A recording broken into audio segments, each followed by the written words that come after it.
Hi guys, Tracy here with Scrapbook Supplies Online, and I have another quick tips video for you guys on working with chipboard. And so today I have another wordlet piece here from Scrapbook Supplies Online. These are available in the store. There's hundreds to choose from. There's tons and tons and tons, and they're really nice, really good quality, laser cut, beautiful chipboard pieces. And they're from ScrapFX, and that's what the packaging looks like.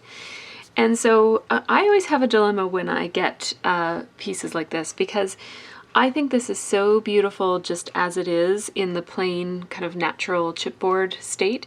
And you might notice if you follow a lot of blogs and so on these days that it's very trendy, I guess, or current to leave chipboard plain. And so I'm always torn by these things because I love doing techniques and making these kinds of pieces my own and making them really match my layouts, but I also really think they're beautiful just as they are. So today the technique I'm going to use is going to use a combination of both things. So for the letters on this piece, I'm going to leave them plain, but I'm going to pop them up a notch by covering them with some glossy accents. You could use any kind of clear, three-dimensional clear glossy medium that you could, you know, there's other brands besides Glossy Accents that you could use for this. So I'm going to cover it with a clear glaze, all of the letters, and what that'll do is it will just kind of make the color look a little bit richer and darker than what it is in its plain natural state. So it'll just kind of pump it up a notch. And then for the flower, I'm going to paint it with a couple of different paints. You can use any paints. The colors that I've chosen I happen to have in the Martha Stewart brand. So I have picked this yellow, which is called Yellow Jacket. It's really pretty yellow. And I've chosen this orange, which is called Tiger Lily. So I think these two look really nice together. This one is a satin finish and this one is a pearl finish. But you could use any kind of acrylic paints. Like this is a brand that I have a lot of. These are pretty cheap. You can get them on sale at, you know, Walmart and big box stores like Michael's and stuff. And then this is another brand that I have a lot of from way back in the day when I used to do, you know, toll painting-y type stuff. So those are some other options for, but really anything you've got. It doesn't have to be anything fancy. It's just I happen to like these colors. So, and then I'm also going to use a bit of this accent ink. This is Smooch Pearlized Accent Ink, and really this is just a color that I like, and I really like the applicator for this. It's like a nail polish applicator, but the brush is quite hard. So you'll notice, I'm going to get ink on my finger when I do this, but you'll notice that it doesn't really bend very much when you apply it to something. So it really gives you good, precise coverage, and I really like the applicator of these. But really any kind of paint with a paintbrush would do. So you can just use what you have, and this is what I have, so that's what I'm using. So I'm going to zoom you guys in so you can see what I'm going to do. I'm going to start with the painting. I have a bottle of water and I have a couple of different paintbrushes of different widths, and I don't get fancy paintbrushes. I just get whatever they've got at the big box store. And yeah, so, but I do take good care of them. Like I wash them right away, and I make sure that I, you know, don't kind of store them rush down in water for long amounts of time. So you can just, you just don't have to replace them quite as often if you take good care of them. So I'm going to zoom in a little bit for you guys, and then I'm going to center my word for you guys, and I'm going to start painting. The only thing that I need to be careful of when I paint this is that because I really like the edge of these pieces, I like how it's kind of a darker brown, I do want to keep that intact. So when I'm applying color to this, I want to make sure that I'm applying color just to the surface and not to the edges. So I'm going to try to not apply too thick of a coat at once. I'd rather have multiple thin layers than have a big globby layer that's going to bleed down the sides. So I'm just gonna move some of my paints out of the way. And most of this is going to be pink, so I have my smooch ink here. And again, the smooch ink is no better than any other kind of ink. It's just I do like the applicator. So I'm just gonna apply a thin coat just to the very top. It's not a lot different than painting your nails, which I never do.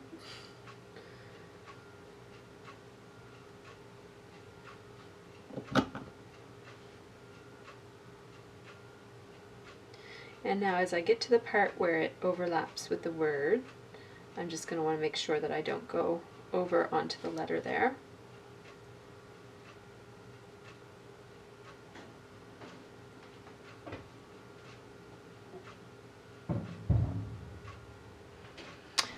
So I hope that you guys can see that. I'll come in just a tiny bit closer just so you can see, and then I will probably jump forward because you don't need to watch me color in all of this. You get the gist. So, okay, so there. And you're seeing a bit of glare from that paint because it is a pearlized paint.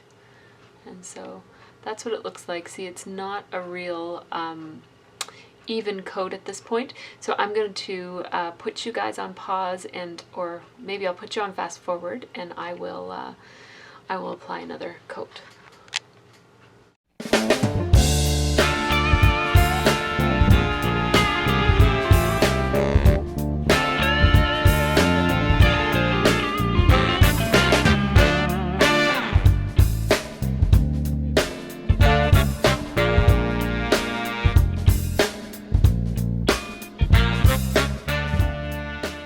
Okay, so here is my chipboard piece with a single coat, with 2 coats of paint on the flower, and there's only 1 coat on the stamen. So you might notice that that looks a little bit, you know, less vibrant, and that's the reason why I'm going to put another color on that. So I didn't really need to go over it with a second coat of pink.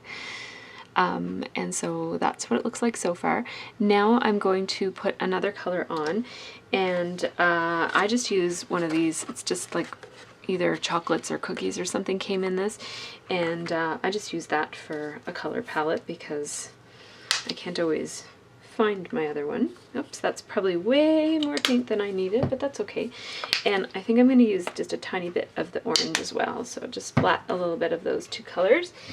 Yeah, that is way more yellow than I need. And I'm just going to look and see if I have a bit of a more fine brush. I'm not sure if I can find one than this. There's a really fine one, so I'm going to use the finest one I can because this is pretty detailed work.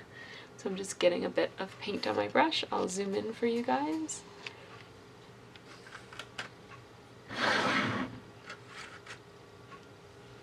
Okay, and I just want to color the stamen this yellow color.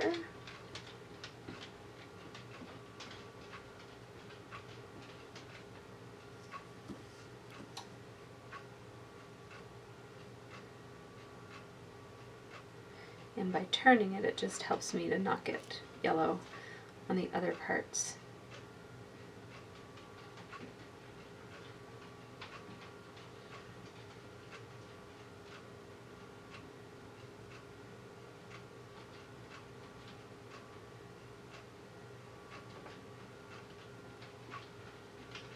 I'm going to paint that.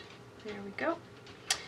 And I'm just going to wait a second. Now, regular paint isn't going to dry quite as quickly as the smooch ink does. So I'm just going to blast that real quick with my heat gun.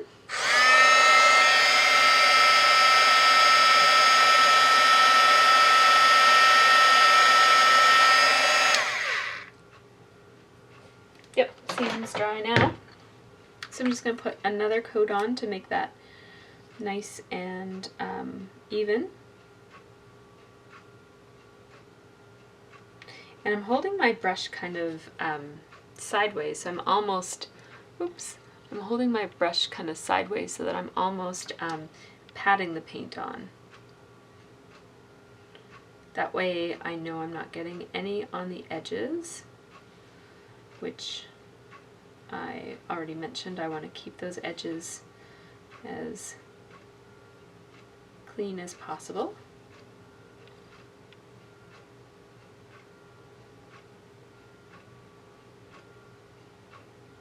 Okay, so that's what she looks like so far, and there is quite a big amount of contrast between the pink and the yellow, and so that's where the orange comes in.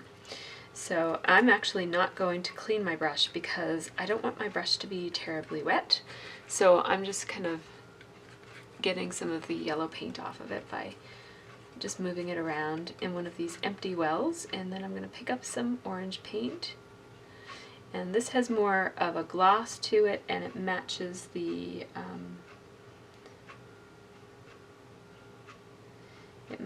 pink paint a little bit better. Oh, I really like that. That looks quite nice. So now I'm also going to make these little petals inside of the flower orange as well. Oops, a little bit too much paint on that one. That's okay, I'll spread it out to the other ones.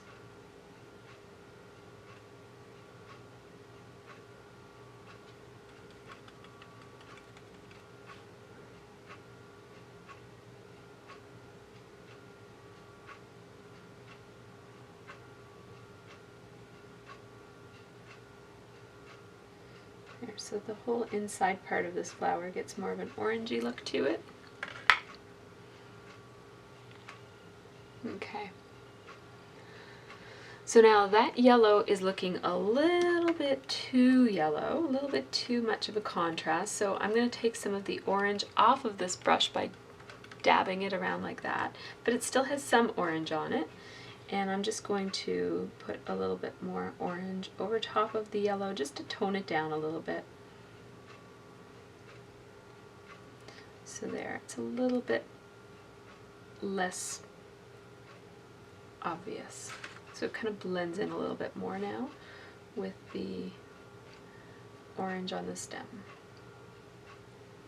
There we go. Okay, so that is my flower. It also doesn't have much of a, like the flower is very pearlized because I use pearlized colors on both of them, and the stamen is not. So to fix that, I'm going to take a little bit of my Whisper White, what is this called? Moonlight, Whisper White. Moonlight ink, which has a bit of a, it's a little white, but it's also a little bit translucent. So it's a see-through white, and I'm just going to put a thin coat of that all over this yellow. Very thin. You'll notice I wiped a lot of it off of my brush before I, oops, off screen, sorry guys. And that's just going to make it catch the light the same way that the rest of it does. And I'm going to actually clean off my brush because I got some orange on it before I put it in there. So now the flower part of my chipboard piece is completely done. I really like how it turned out.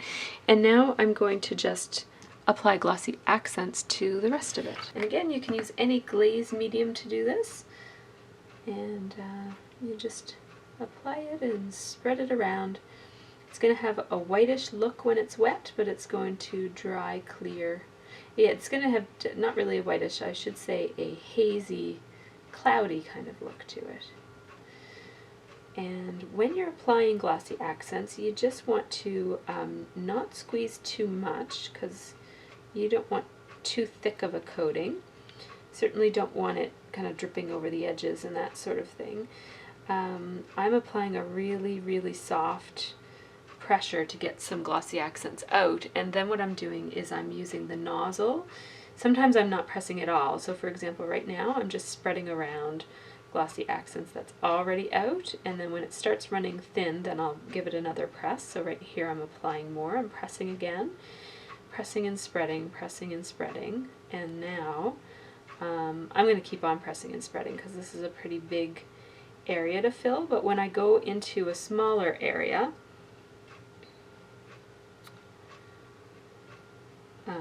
like right now, I feel like I've got enough, so I'm not pressing, and I'm just spreading out what's already on there.